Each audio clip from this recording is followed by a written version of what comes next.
Hello and welcome. We are on the Autism Advocate podcast. I hope you are enjoying season 2. I think this will be episode about 10. And I'm kind of adding this episode at the end of all of our season 2. Totally unplanned because this gentleman, Mr. Irvin Legend, I feel like when you say that, there has to be like flashing lights and like, and the crowd's going wild. You know what I mean? I feel like there has to be a whole fanfare with that name. He came to the facility that I worked at, and when I heard his life story, which it sounds like a Lifetime original movie. Like it sounds like a drama you just can't imagine is real life, but here he is, real life. I knew that I had to get his story onto the podcast somehow. And when I say story, I don't mean like this didn't happen to a real person. I'm just saying like this, it's like this full on beginning, middle, end thing, and not really end, but this beautiful, glorious kind of success thing that I feel like a lot of people don't really get to experience in life. They hit that hard part, and then that hard part kind of takes over and really molds them to who they are, and not always for the better. So would Mr. Legend be an appropriate? How do you want me to address you, sir? Yes, that's fine. Irvin's. I like that. Mr. Legend. Can you tell us like what your current work title is? Professional wrestler, motivational speaker. I'm a man of many things. Personal trainer. I co-own a wrestling school in Maryland, in Waldorf, Maryland. That's Charles County. That's about 3 hours. So I got a lot going on. Security guard. A little bit of everything. Yeah. Whoa. I mean, okay. So when you say professional wrestler, can you tell us what association you're affiliated with? Right now, I'm a freelancer. I'm an independent contractor, which means I go wherever. Like whenever I see, decent, good money, that's where I go to. Like this weekend, I'm going down to Tennessee for NWA, which is a National Wrestling Alliance. Last year, I was featuring on both W and AEW. With all the crazy stuff going on in W right now, I've kind of fell back a little bit, but I wouldn't say, I'm not open to coming back. Same with AEW. So you're open to, that's cool, being like a freelance. But I suppose that would also make it really challenging to, you're always hustling. You know what I mean? Rather than, I guess somebody, but you have like an agent. Do I remember you saying that? Yeah, I have a booking agent. For the most part now, I'm handling my own bookings, but if it's multiple bookings, my booking is booked per wrestler through Steve Stasiak. He's in charge of my wrestling gigs. My music gigs is off me. But if it gets to the point where I get overwhelmed, I just send him what I got, and he kind of says, "Hey, take a look at this. We can get this out of him, whether it be fly me out, get me a room, whatever." But I've turned down a lot of promoters for trying to get me in for free when I'm definitely not no freebies. Right? Yeah, I get that same thing in the line of work. I put that in quotes of what I'm trying to do. People ask me for advice about special education and things like that all the time. And it's really hard. I would suspect for you with motivational speaking too, because people really, really want, they think because you're doing good vibe stuff that they're like, obviously you want to do this for free, right? And you're like, well, but also I'm not like swimming in the funds. So yeah, I mean, mostly depending on the situation. Wrestling, I'm always going to charge something. Public appearance, it depends. Like when I came to the Ability Center, I do for free one because that's me giving back to Virginia. Because without people in Virginia, nobody really know who Irvin Legend is around here. So I kind of don't mind doing freebies, and for centers like that. Now, like high schools and colleges or ODU, that might be a little different. Like it really depends on the presentation, what they want me to do, stuff like that. But if it's charity work, I'm all for it. I try to do, a few charity things a year per year, like maybe 3 or 4. So, well, that's nice. I know the participants were like ecstatic. they were like, oh my gosh. And did you see them like holding their paper of what you signed? Yeah, And y'all they have the they whole come music now to event. the center wearing your bracelet. Like they'll Yeah, wear yeah, it into the center. y'all And I'll have be a whole like my festival. friend, I won't say his name, but he likes to ask many, many, many questions. He comes every day to the center with his Irvin Legend bracelet on. So I bet a lot of people are wondering why Laura Hales, the Autism Advocate podcast person, is having a professional wrestler on her podcast about autism advocacy. So could you, if you don't mind, share whatever diagnoses that you may have been diagnosed with that might surprise, but also relate to the life of a lot of the people who listen to our podcast? Well, my excuse me, my birth mom was she was a heavy drug user, very big on cocaine. You know, she fooled around the streets. She sold herself like to pay the bills. It took me a long time to forgive her, and like the older I get, the more I realize I don't know her situation. So it wouldn't really be fair for me to like hate on her too much. The only thing that I it's having trouble for me to accepting is the fact that she chose drugs over my health. You know what I'm Mm. saying? She was pregnant with me and still chose to do drugs. So when I was born, I had permanent brain damage from complications at birth. But when I was born, I was declared dead, like DOA, because somehow there was no. I was supposed to be a stillborn. Like Hmm. that's the real crazy part. Is when I came out, I was dead. I guess she was under a lot of stress, and something happened to me. So it took them about 5 to 6 minutes to bring me back, and that's how I had the brain damage from the lack of oxygen. So when they brought me to, they put me in the incubator to see like my progress, and I had epilepsy, cerebral palsy, asthma. They already knew that I was probably gonna be in a wheelchair, and they're like, "Well, he's definitely gonna have some learning disabilities." So I was horrible with numbers. I don't know if I was dyslexic, but I had a lot of trouble comprehending certain things like shapes, numbers. Um, and when I was in middle school, I had IEP, which is I think it's the individual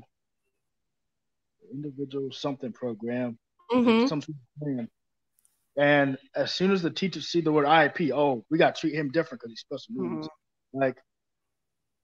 Like they pretty much trying to tell me my own capabilities. You know what I'm saying? Yeah.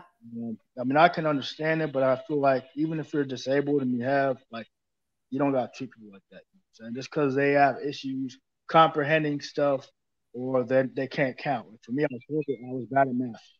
You know, I had barely any friends because nobody want to be friends with a guy that was in special needs class and dressed funny. Mm-hmm. And that was me. And I just got teased in like the area I was in, like Chicago. That's all like bad territory. So like, oh, this guy's like weird and stuff. So like, I pretty much got bullied a lot by not only the students, but I feel like by some of the teachers because like Mm-hmm. even teachers there were like, "Oh, okay, Irvin, time to go, time to get out of class. What's 2 plus 2, Irvin? Let's go to the bathroom." Like, look, like you're acting like I'm like, you know what I'm saying? Like, I mean, I look like a nerd, but like I definitely had. I don't know if I was autistic, but I definitely had. I didn't talk much. Okay. And I don't know if it's a form. I don't know what I had, but I know I didn't like to communicate my words, like with my facial expressions. You know what Okay. I'm saying? Like you could tell when I was mad, you could tell when I was sad. I didn't talk much, like very rarely, and like even in math, or even when the teacher's like, all right, go out to the light, go up to the blackboard and do this. I'm like, you know what I'm saying? Like I did not want to go out. I wasn't a friendly dude. Um, I didn't want to like talk to the teachers. So by the time I was in 10th grade, they moved me from self-contained to the normal class. Okay. And my GPA was like poor as crap. So I pretty much graduated the bare minimum. Um, Nobody really messed with me until the, I take that back. It wasn't until I joined the wrestling and football team in high school that people started treating me normally. Like I Huh. was getting picked on, never went to prom. I remember I got thrown down some stairs, but once I tried out for the football team, and I made the football team. Everybody's, oh, everybody heard you tried out for the football team. Good job. I still didn't really get a girlfriend in high school like that. When it was, they were more accepting because now I had a group that I could call. I wasn't really friends, but they treated me like we were friends. Right. And then I was a beast in wrestling, so I was good in wrestling. Graduated. That time I was like mid-20s. I think it was like 23 or 24. They helped me. I got held back 2 years. So really, I got to graduate with my sister. The last time I got held back was actually on purpose. I did it intentionally because I was trying to graduate with my sister. So I purposely failed. Oh, really? Yeah, it was on purpose because I didn't want to graduate for her. Like I want to make sure we walked at the same time. Because I was 6 months older than her, so I was always ahead of her in certain things. But when it came to school, I didn't give a crap about school. So like I didn't do my work. I got kicked off the football team, and I was just over the way the teachers were treating me and what I had to deal with on a daily basis. Like, well, Irvin has so much special needs that he can't do this, he can't do that. It just got to the point where I got sick and tired of people telling me what my capability was, because I knew that I was capable of something. And that's part of the reason why I became rebellious and I started doing stuff in the streets, because I needed legitimate friends. I didn't have no friends. Sick and tired of getting beat up, sick and tired of being made to feel like I was a loser. So I made some bad choices and hung out with the wrong people. Paid the price, and then I started. I found wrestling. That's why, like, even in wrestling, I kind of got to comprehend stuff different, because like there are certain things that I just can't do. So that that brain damage or whatever, that's a permanent thing. So I kind of operate different. Even when I'm driving, I got to use the GPS for everything. Oh, my driving abilities as far as like directions and stuff go, can't do it. So I want to go back to, if you don't mind, to school time, which you're probably like, ew, please don't make me relive any of that time, because it sounds like it was not a great time. Part of a huge thing that I do is I provide free advocacy advice to parents. So helping parents understand, did you know it's actually your right and your child's right to, I don't know, for example, have a lawyer present in some of these meetings that you're having, or to, you only have 20 school days and the school has to get back to you about this evaluation or this kind of testing. I know you had mentioned that your mom struggled with addiction, your birth mom. So who was the person who would have advocated? And I know, especially however many years ago that you were in school, all of that has evolved to now, right? Like all of that kind of school processing. But am I right in saying that you didn't really have a parental person to advocate for you in school, or did you have somebody in like a parental way that was advocating for your rights as someone with an IEP? Well, so my adopted mom was all for like the disabled thing. She was all for Irvin needs all the help she can get, because she was scared for him, but she was she was a mom's mom. When I say that, she was like always involved in stuff, always made sure she looked out for me. And anytime I did something that she didn't know about, I was terrified of. So she ended up passing away when I was 14, very young. So her daughter, that's the person that really kind of gave me a chance, like IEP wise. Like she's fighting to get me in the regular classes. She was fighting for me to get my name out and just live a normal life, because she saw I was capable, but she also saw that I was still having trouble. You know what I'm saying? Right. If it wasn't for more, I probably wouldn't have learned how to get outside my comfort zone, because like she was always pushing for me to do whatever I put my mind to. Yeah. And that's tricky, because we don't want, so there's kind of two schools of thought where it's complete separation, right? So there are the disabled kids over here, and then there's the non-disabled kids over here. And if we do that, then the disabled kids can have really specialized care, and they won't, quote unquote, bother the non-disabled students, which is awful, but that's literally what people tell me all the time, that they're disrupting my learning, that they are distracting, that they are physically hurting people, that they, whatever. Yeah. What people tell me stuff all the time that I'm such a Karen because I want my kids' civil rights to be met in school. Like, ew, gross. You're such a Karen to want your kid to have their civil rights in school. And I'm like, that's literally what civil rights are. It's a legal entitlement to like. Parents say that? Oh, people tell like online on Instagram and TikTok and stuff, people tell me all the time. I am the reason why apparently teachers are leaving the public education system because I want all children, including those with disabilities, to have their civil rights met. So if it's legal, like if they need a certain resource, if they need a one-to-one aid, I help parents understand how to advocate for that because it's dollar signs, right? All that stuff costs money. And so schools are generally not motivated to allocate money to those kinds of things. And so we as parents generally have to literally, legally gather evidence that says, no, my kid actually needs this. So per the law, you have to provide it. And so because I tell parents how to do that, and I sometimes make the teacher's life a little bit harder because I'm requesting documentation and data and things like that. They're like, Exactly. you're the reason people are leaving. And I'm like, what? That kind of brings me back to when I was saying teachers look at disabled people like chores. Like, I wish those people that have an issue with what you're doing, God forbid they have a disabled kid, they don't Oh my notice. gosh. So it's like until they're put in that position, they're going to continue to be ignorant. And it's like, that's why I was telling you, it kind of makes me angry the way disabled people are treated. Like, we're human Yes. beings too. I mean, some are having more severe than others, but you don't need to kind of push it to the left and act like we don't deserve the same treatment that normal people get. And matter of fact, I don't even like using that word normal because to me, disabled people are normal. We're just people that have had it a little bit harder. That's how I put it. Disabled, they deserve the same respect as someone who does not have a mental or physical, and problem they have to overcome, whether they're going to overcome it or not. So it's like when people act that ignorant, it just irritates me, man, because that's just people that I don't. Those are the type of people I don't like being around. Well, it just like if you want to take a stamp and stamp like privileged on someone's forehead, like that's when I want to do it. Like, wow, what a life of privilege that you can live where you can say like, well, I don't know really anything about this, but my opinion is that like we should just do it this way. And maybe all of you guys can just like go to an island and just like live over there. Like you and your problem children should just, F right off.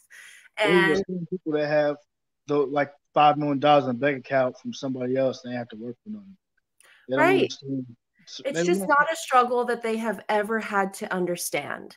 And what I wish is that in all those kinds of privileged categories, that people could just be okay with, I don't understand that, but I believe you. Like, can we just, when it's not something that we personally understand, like I will never know what it's like to be a Black man in Chicago. I won't know what that's like no matter what I do, but I can listen to you and be like, I don't know, but I believe you. I believe you in what you tell me, like your lived experience. Like, why can't we look at all sections of whatever and be like, I don't know personally, but I hear you and I believed your lived experience. And what I love about the center that I work at, and I won't mention them, well, whatever, is that we do treat them like the grown adults that they are. Like if they're doing something that's rude, we'll be like, hey, that was rude. You know what I mean? Just like we would a friend. They do have, I don't know that I would say additional needs, but like because of whatever disabilities they may have, they have needs, the same needs that they can't meet themselves often, that we have to assist them in meeting. And that's okay. But we're all just people just doing our best. And some of us have like more cards in our hand. And a lot of times we didn't earn those cards. A lot of times we started with those cards. And when people that are like holding the full house that their grandma gave them, or like Daddy Warbucks or whatever, and they're like, why is this so hard for you? It's totally frustrating to deal with that kind of ignorance. And I do daily.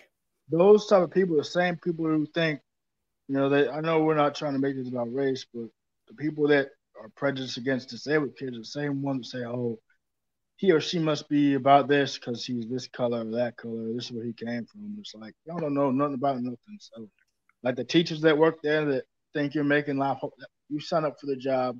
You know you're gonna deal with some kids that are a little bit, have their needs are greater. Like get over yourself. Just God forbid you have a son or daughter with disabilities. Maybe you'll look at stuff differently. I just wish that people would put themselves in other people's shoes. They're Right. being all the time. Not everything's flower, rainbows and Twizzlers and Twizzlers. and freaking all that crap. There's gonna be bumps. There's gonna be, what I'm saying. Well, and Life is like Mario. I think it's Mario funny when teachers, and to be fair, like teachers have been given a bad hand. They're asked to do things, they're asked to make 3 apples out of 2 bananas. So they're given stuff and they're like, how am I supposed, but when I come forward with advocacy tactics, they take it personally. Like I'm coming after them when really I'm like, oh, no, no, no. I'm trying to get you what you need so you can help my kid get what they need. So I'm actually getting you an A for your classroom. I'm getting you, less students in your classroom. I'm getting you. So anyway, people are just used to, what is she saying about me? What is that comment he made? What is he trying to say about me? Instead of just being like, they're probably not talking about me. They're probably just, people just like to take things personally and view it from their lens, which I get. But at the same time, it's rarely about just you in this whole equation, which is like so far removed from you and your whole wrestling life. But I want to bring it back. How can I bring it back? I would love to know physically, what were some of the, because I know you talked about, you struggle with like numbers and words and speech, and facial expressions, which does run along the lines of autism. You explained a lot of things that were similar.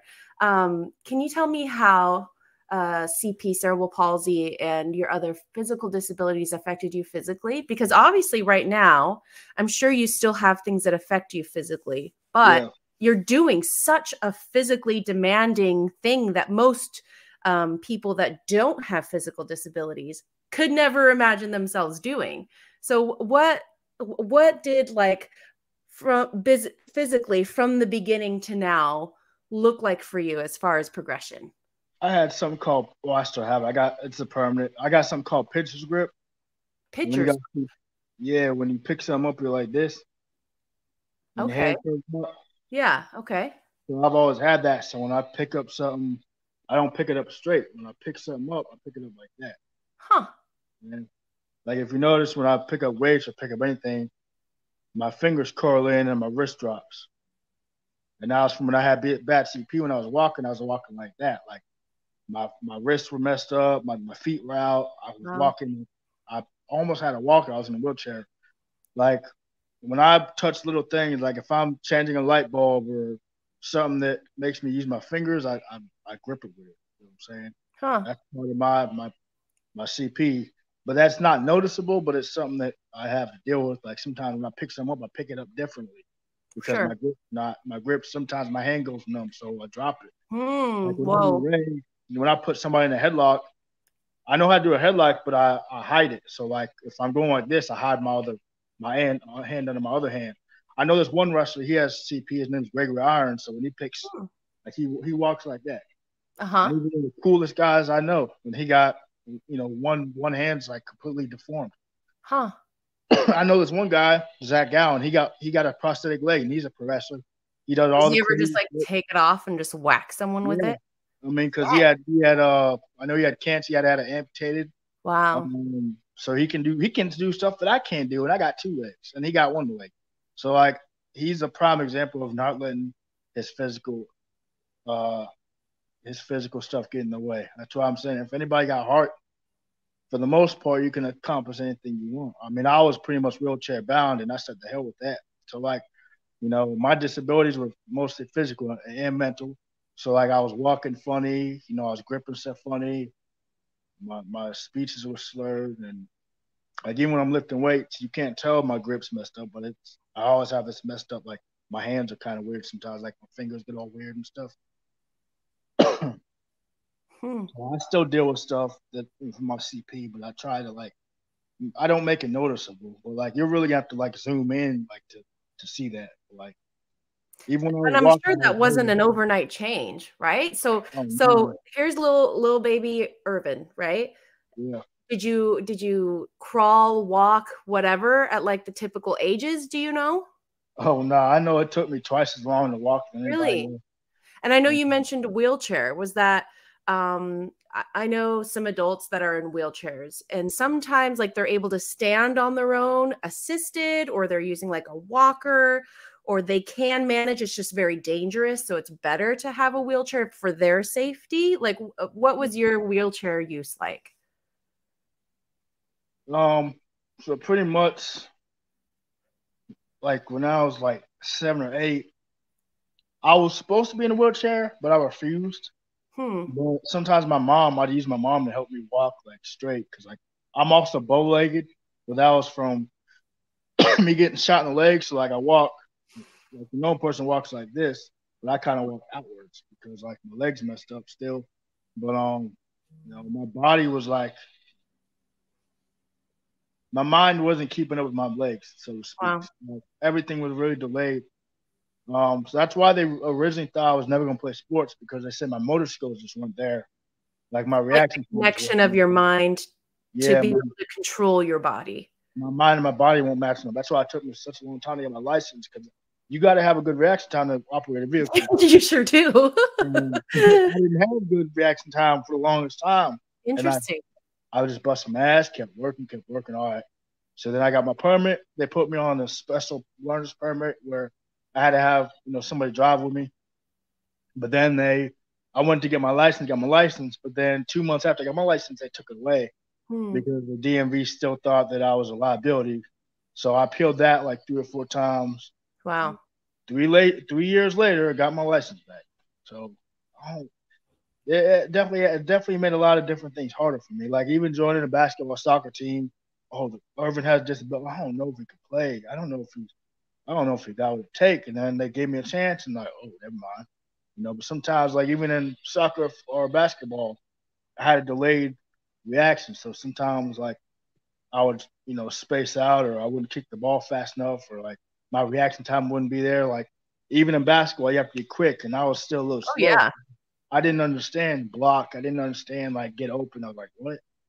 So I mean, it was something I struggled with. Even when I became a professor, there were certain things that took me a long time, like my footwork, because my footwork's always been an issue because of my CP when I was born. So that was because it's a very unnatural thing you're doing in the rain. You're crisscrossing your legs, you're rolling around, you're flipping left, right, up, down. It's like, oh my god. So there was certain things that just took me a long time to get the hang of.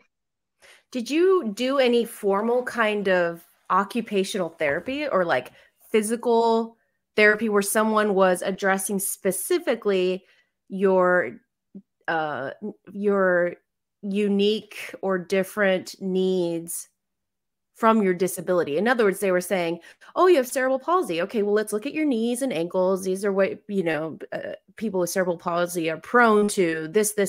We can do these corrective exercises." Did you ever have any of that kind of formal stuff? I had to go to a rehab center a few times, and even them they would look at my paper like, oh, he got CP. It's gonna be a long year.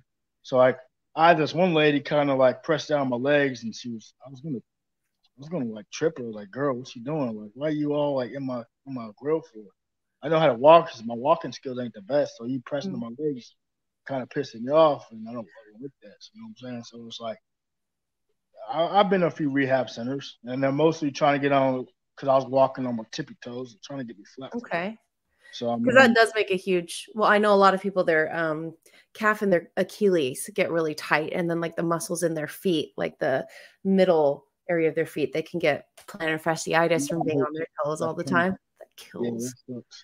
I mean, I would imagine a huge proponent of a lot of times people that have disabilities, a lot of times a huge proponent of their success is early intervention, being able to by the ages of 2, 3, whatever it is, get them into speech therapies, physical therapies, occupational therapies. My kid's in food therapy because he really struggles with eating different kinds of foods. He has like 3 or 4 foods that he eats, and like they're mostly Cheetos, fries, pepperoni pizza, like all not great stuff. And I'm a personal trainer, so I'm like, ooh. And then he complains he has heartburn. He's 6. My child is 6 and has heartburn. You know what I mean? But it's not just a matter of that he's picky. It's like all these sensory issues that he struggles with all culminate into this like eating experience. So his sense of taste is way higher. His sense of smell, which increases his sense of taste, is way increased. And how things feel, he's much more sensitive. So the whole eating experience is like way more dramatic. Like he literally gags when he tries new things. So it's not just a matter of like, no, I don't want it. It's like, oh, I guess I'll try. And he's terrified and he tries and then he's like, poor guy. So part of me is like, I wish in your life, and none of us can just like go back and change our life, but I'm so glad that we can go back and look at our life and be like, here's what I learned from that. Right. And how our experiences lead us to become who we are. I wonder if those had been available to you. You know what I mean? Like those kind of, and I know back in the day, right? A lot of the things that you were experiencing were like, you're different and special. As in, I'm going to infantilize you and treat you like a baby. Hi, let's go potty. Ready to go potty? Oh, you're so cute. You be such a good boy. You're like, I am not a puppy. So I'm not saying more of that kind of therapy. I'm saying, okay, Irvin, let's get this evaluation done in this one. Okay, I'm saying that this is deficient. In other words, you should be scoring a 10 on this with as far as walking or whatever it is, and you're scoring like a 7. Let's work on these things because I want to help you be able to do whatever you want to in your life. You know what I mean? So not just, oh, good job, you went potty. So that's not what I'm talking about. But I wonder if those therapies, those resources that are available now that parents are more realizing are their legal right to have now, if those kinds of things were available to you then, what kind of influence that could have had, in your life. And then kind of those middle of your life choices where you were like, I don't know who I am. I'm trying to find community. I'm trying to find acceptance, like what that could have been, At some point I was feeling, I had a sense of independence. Like I was like, I'm just sick and tired of people telling me what I can do, what I'm capable of doing. Let me try this out, because half my life I spent people telling me I couldn't do something, and then half my life I spent people telling me what to do. So it got to the point where I was like, I'm gonna do what I want to freaking do. I'm sick and tired of having these little roaches, in my ear telling me what I should do, how I should act, what I should dress. This ain't me. I might, I had a pretty, crappy card, dealt to me, but I ain't gonna let it define me. You know what I'm saying? Because and it sounds like within all that stuff, it sounds like no one was really listening to you. Nah, like they were wanting to help you how they thought helping, what they thought helping in quotes looks like. But it sounds like no one was like, who are your friends? Or like, nobody really tapped in to help me. And then you had the people that worked with me to make themselves look good. When in reality, they didn't really give a crap about me. That's gross. And I totally get it. And you know what I'm talking about. The people that be extra to make themselves look like good people, but in reality, they give two toots about disabled kids. They just do that to beat their resumes up. You know what I'm saying? Yeah, that it's PR wise, it looks good to be hanging out with a disabled kid. Like, oh, look at me. I'm with what a nice person. You're a good person. Yeah, but I'm gonna joke him at the tea party. Watch this. So like, I've dealt with a lot of different people, but it all kind of made me aware and smartened me up, because once I started playing sports, there was nothing that nobody could tell me nobody could ever tell me you can't do something again. because I was supposed to be in the wheelchair. I wasn't supposed to walk. And then I'm up here playing football in high school. I might have got kicked off the football team for fighting, but I still But played sports. that's incredible. I mean, I have to say, to be fair, being able to be a pro wrestler, join the football team isn't in the cards for some kids, right? No. You know, whatever their disability may be, even if they try their best, like if you are, you know, paralyzed from the waist down, you know, that's not like a just try hard and you can do it. It's like, no, like literally, that's not, you know what I mean? But what I want and hope for people, with and without disabilities, but especially those in the disabled community, that they have access to tools where they can become what they want to be. So what I think a lot of times happens, especially with parents too, is parents are sort of the in-between when kids are young of like, here's this resource, and then they give it to their kid. I'm going to fight for this resource for you, and then they give it to their kid. So a lot of times what they end up giving to their kid is this vision of what they want their kid to become. Right. And that's with disabled kids and non-disabled kids. They're like, look, I did soccer and I loved it. So I'm going to get you in this soccer program. And here you go. You're going to love it. And the kid's like, I hate soccer. I love chess. Please let me do chess. You know what I mean? Like they're not listening to their kid.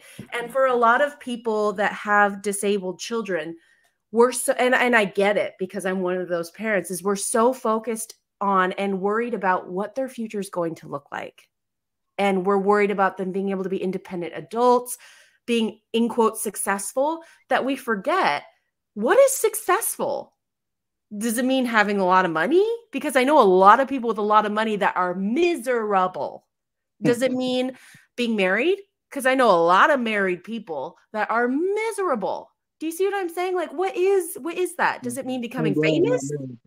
Because I know most famous people are miserable, and you hear about.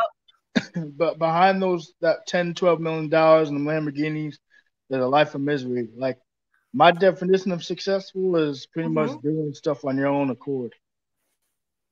I love you don't that. even have to make $1 million. You can just be happy. If you want to invent something, get a piece of paper and start thinking. If you want to change lives, motivational speaker. If you just want to launch your own makeup line of business, my definition of successful is not even about the money. It's making yourself happy, like internally. You know what I'm saying? And I love that. And I think that's something that, because parents of disabled kids are so worried about this goal and this goal, you know, we're working on, you know, going from crawling to sitting, or sitting to crawling by this. And there's so much pressure from so many different places. It's like, yeah, but what does your kid want to do? Like, what does your kid want to be? You know, what makes your kid happy? You know, is your kid dying to be a YouTuber? Now, do you want to, like, to be fair, I feel like all kids want to be YouTubers and gamers. Okay. I'm fine with that. If that going for that goal makes you happy, great. I am going to be like, just so you know, a huge percentage of them, it's not financially stable. Like, I feel like it would be unfair if I didn't tell you that. But if this is something you want to do, like, let's go 100% in it. Let's get you this kind of thing. Let's help you, I don't know, get into these programs, or get into, in other words, like, think about what success is. And it might not be what you as a parent think it is, or what you as society think it is, but how can we give all people, all kids, access to determining what they want to do with their lives, and not just becoming a successful adult, whatever that means, but like, be the pro wrestler, you know, like, that's incredible. Or be the YouTuber. If that's what makes you happy, then that's incredible. And that's success and that's happiness. But trying to always be what your mom wanted you to be, and never, ever living up to that potential, because we never do. We never meet our parents' potential in our minds, right? I feel like that's how I've been. But then when they see you happy, like, oh, I'm glad you're happy. That's what people don't understand, the pressure of being a kid, whether it's by blood or adoption, you automatically are facing that pressure. So whatever pops or ma didn't accomplish as a kid, they're trying to make sure they're trying to live their past life through you, which Yes. ain't right. They, they need to let you do you. Now, Right. if you grew up in a family of Marines and you want to, follow suit, so be it. Me, I'm the only actor in the family. The rest of my family are military or EMTs. Like my sister got 2 master's degree in Regent University, a psych major. My other sister's a retired chief petty officer, and then my uncle's a retired Oh, battalion chief. wow. My brother runs some of the rescue squads at Ocean View. So I'm the only actor in the family, and I made it to the highest level you can make it. So like we all kind of did our own thing. But I even told my brother, I said, "Yo, if I break my neck or something, you got me right," because I'm like, I need to I need to start hiring you in my wrestling shows. We need more EMTs. And you can bring your sister all your like mental health things where you're like, I'm really stressed out about Yeah, this. Can you yeah. help me break it People down thought I here? was crazy for even starting wrestling, but once they saw how involved I was, they didn't have nothing to say. They're like, I don't think you can do pro wrestling. You know what? I was like, I know exactly what I signed up for. You know what I'm saying? And I'm going on about 10 years now, so I made it way further than anybody would have, even than I would have thought. Right. And I didn't make it this far by letting people dictate my happiness and stuff. Right. And I bet you had people all along the way that were like, no way. Like, look, good for you, but like maybe think of something like more reasonable for your life. Or Yeah, like, yeah, look, I mean, that's real nice, but like maybe not choose something else, you yeah. know? I know there's I some think we're people gonna might have a be guest appearance. yeah. They're like, hey, can you Is it give some tickets? Or hey, can you sign this for? I was like, weren't you that girl who said, or weren't you that guy who told me to pick a different profession? And now I've wrestled for 2 of the biggest companies in the world. I've got paid by both companies. So if I were retired tomorrow, I got no regrets at all. you're like, bye, Felicia. Yeah, yeah. So one thing I wanted to ask you is that one of the biggest things that I teach groups of people is that all behavior is communication. And that's for all people, period. So, especially those who struggle to communicate in a way that most people do, which is through words, right? If you struggle to communicate, then you're communicating in some other way. And usually it's some other behavior. So, for example, my kids can struggle with their words sometimes, not as much as they used to, but for sure. And it would look like just like being really angry and yelling or saying really mean things. And instead of taking all of that personally, I'd be like, okay, what need are they trying to communicate? They're just not very good at communicating it yet. So then I'd help them figure out, you're hungry. Oh my gosh, like, yeah, let's get you something to eat. In the meanwhile, he's saying, like, I hate you. But like we kind of pull it apart for a minute and I give him some space to figure it out. And then we're like, food, hangry. I know that. Um, I know that you have mentioned in the growing up process so much trauma involved in the first parts of your life, not just with your mom, your birth mother, I should say, the foster care system, bullying, the other trauma associated with that bullying, and having disabilities yourself. Um, do you feel like reaching toward gang involvement, like when you look back, in your head, are you like, that makes a lot of sense? You know what I mean? Like, I feel like sometimes we look back and we're like, why in the world did I choose that? I don't even get it. Where did that come from? And sometimes we're like, I'm glad I'm beyond that, but that makes a lot of sense. Honestly, I got no regrets of anything that I've done. Like as a Mm. kid, it's just like I can't speak for every former gang member, but I joined because I was sick of getting beat up and I needed protection. I needed friends, and I looked at friends in the wrong places. Oh Hmm. yeah, put this color on, Irv, you'll be good. So I put the color on. I did some stuff to get passed in. I did some bad stuff, but what I didn't realize was it made a lot of enemies. Hmm. When you're in Chicago, you get a few sets you can choose from, and that shows the more notorious set. And then you know, my homie got killed. Like he got killed in front of me. I saw an old lady get killed. I've seen a lot of. I saw my first person. You know, when I was 8, I saw my first step. Like it was like, and then I got there. I'm like, this is not anything. I thought this was a family. It's a fake family. They pretty much just use you as a piece of meat. And then Right. when they got no use of you, they kill you. So it got to the point where it made total sense for me to join the game because I was sick and tired of being laughed at. I wanted to be feared. Everybody that made fun of me, I wanted them to pay. I had nothing Right. but malice and hate in my heart, and I wanted to hurt. I pretty much wanted to take people out. Like okay, but then it got to the point where like I think they're gonna take me out, so I had to figure out a Right. way to get away with. I had to get away from that. And one day I actually turned on wrestling. I'm like, okay, I like to fight. This is cool. Why are they wearing tidy whities? Why are You're they? like, hold on, I'm a little into it. Okay, Yeah, but I whatever. messed with it. So then I was like, okay, how I get on? So after my mom passed, I moved from Chicago to Norfolk, and then Norfolk to Virginia Beach, which is where I live now. I have not been back to Chicago since I was like 14. I'm not, unless there's a good reason for me to go back, I'm not going back. Right. I mean, That's not even out of fear. That's just strictly because I don't want to open up old wounds. sure. Well, I mean, it sounds like there was so much trauma and associated with that place. Yeah. Um,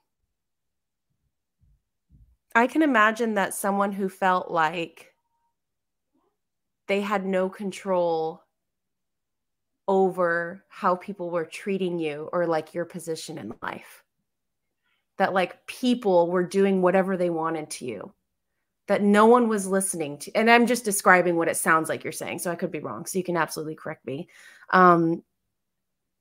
That you didn't feel like you had the power or means of being like, hey, you don't talk to me like that. That's not okay. Like, you need to get out of my face. You need to respect me. And all people deserve respect, right? Yeah. That's just like a basic human kind of need. And so to constantly feel disrespected and devalued as a person, it makes so much sense to me that, especially as an adolescent who doesn't, have like a bigger mental grasp of the world and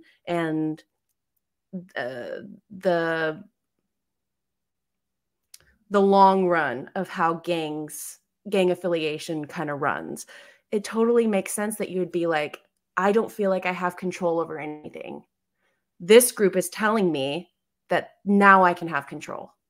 If I become part of this, now I get to be the one who's like, no, you will respect me. Now I have this family behind me. Like, you better watch out, You have control, but you still get control. So Right. when I say It that, it's feels like you have control, right? It's like this false sense of control.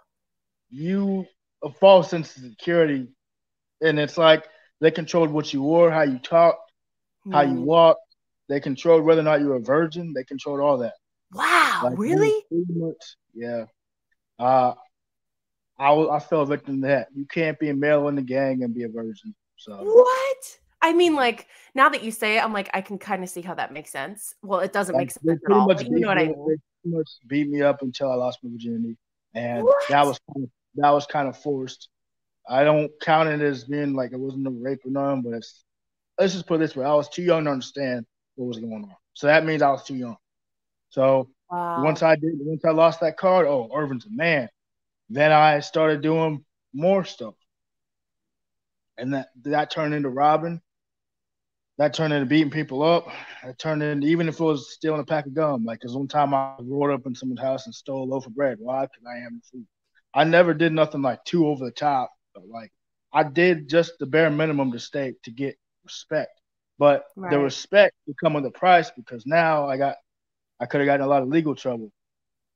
I'm just very fortunate Right. to never been. I was just very fortunate to never been arrested and never done no hard time. I was one of the ones that I was smart, Wow. which means when stuff got too hot, I left for like 2 3 weeks and I came back. So it's like it was a war zone, and then it got to the point where that gave me PTSD. Like that's when the PTSD Of started, course. and I then I was mean, like, like, that's so crazy, but makes total sense how you were like, I need control of my life. Nobody respects me. This is what they're selling. I'm going to buy into that. And then suddenly you find yourself being told what to say, what to do, and not just like, go tell this girl this thing. It's like, go rob this place, go beat up, that like these really high stakes things that you're having to do to like belong and be a part. And then now they have that from you. And it got to the point where I started getting scared for my life because I felt at that young age, I felt every type of emotion you could feel when I wasn't supposed to. There are certain stages in your life that you're not supposed to feel what I felt at that age. Right. I wasn't supposed to feel anger. I wasn't supposed to feel resentment. I wasn't supposed to feel like fury and rage, but I felt all that. And then like, even when my mom died, I told him, hey, my mom died. Oh, well, we're your family now. Like, so it just got to the point where I lost it. And I was like, okay, like someone's going to have to die. You know what I'm saying? And I was like, wait a minute. So I got it like an epiphany. Like, wait a minute. I said, so I joined this to get protection. But in reality, it made stuff worse for me. I said, how do I get out of here? Like I was plotting. And then it got to the point I was like, look, we called a family meeting, which is what you call when you need to talk to everybody. It's like, look, this ain't me leaving. In my mind, I'm like, I'm getting the hell out of here. I got to lie to them and figure out how to cover my ass. So watch this. I said, right. I want to become a pro wrestler, but I can't drill and I can't be a wrestler. I have to pick one. I said, this ain't me leaving, but I want to see if I can make it. They pretty much beat the hell out of me again. And then they're like, all right, we'll be gone and we'll always be here if you need us. So I left. They didn't kill me because I did it the right way. I didn't just get up and leave. I was like, hey, I really want to chase the dream. That wasn't like I don't want to bang no more, but I want to see if I'm good for anything other than slinging coke and doing all this stupid stuff, which is what my birth mom took, and I was around that anyways, because that was the main drug of choice in Chicago was cocaine. I got a strong dislike for cocaine because of my association with it. Yeah, I'd rather be weed or whatever else, but I hate cocaine. I can't stand it. That's why when I did security at adult clubs and I saw the dancers do that, I was like, yo, I gotta get out of here because this is messing me up because I can't do it. But I got to the point where I found wrestling, and that literally saved my life because if it wasn't for wrestling, I would tell my sister, if it wasn't for, I'd be dead or in jail. I guarantee you. And that would be you being in control, right? That would be like, yay, I finally got control. You know, that you thought that was going to be the way to do it. Especially since I almost lost I've shed so much blood in those streets, especially since I got stabbed and I got shot. I almost lost my life twice. And the people that I thought were my family, they didn't even come visit me in the hospital. They heard about what happened, but all I got was a, hey, Irv, you good? Yeah, I'm good. How are you doing? You know what I'm saying? And that's what made me decide that I gotta get the hell out of here. Because I almost died from getting stabbed in the stomach twice.